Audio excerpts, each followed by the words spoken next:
अब तो महाराज सब माताओं को थोड़ा धैर्य बंधा है। क्यों? महाराज जनक आ रहे हैं।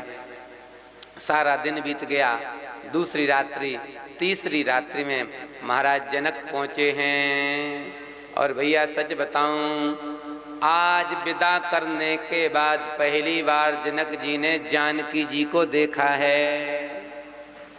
किस अवस्था में विदा किया था और आज किस अवस्था में देख रहे हैं। जैसे ही देखा है तो जनक जी कहते हैं, पुत्री पवित्र किए कुल को,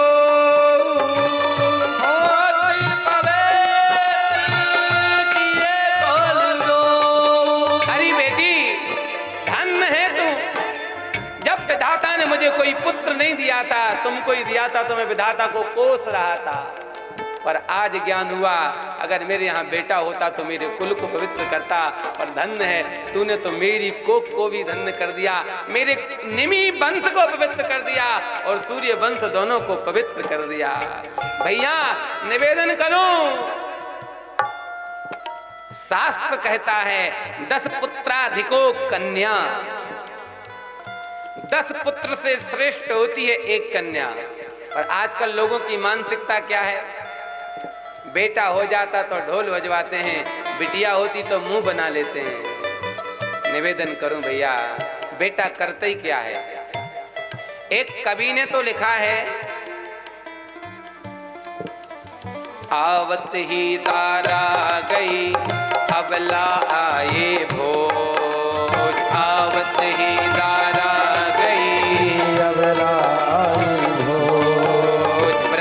भये संपत्ति गई सुत तो बैरी कौन, वृद्ध भये संपत्ति गई सुत तो बैरी कौन।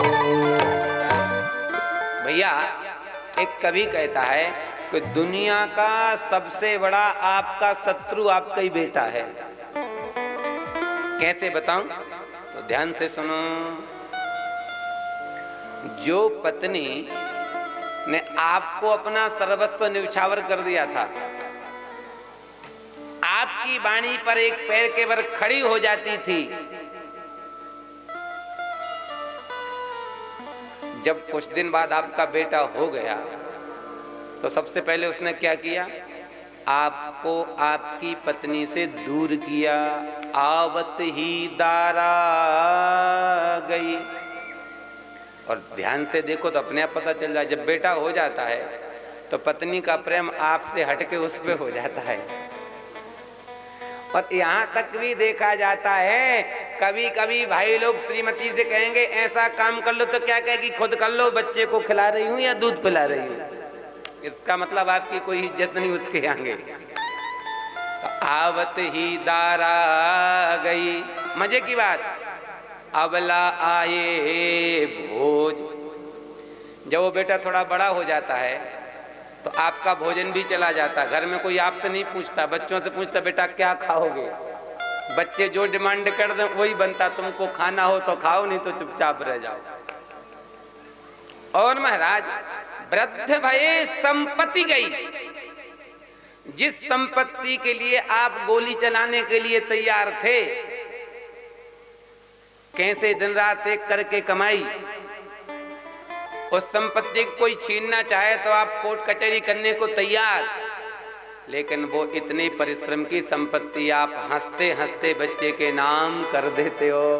तो कवि कहता है, सुत सो बैरी कौन, जिसने तुम्हारी पत्नी छीन ली, जिसने तुम्हारी जीवन भर की कमाई छीन ली, जिसने तुम्हारा भोजन छीन लिया, उससे बड़ा शत्रु कौन हो सकता।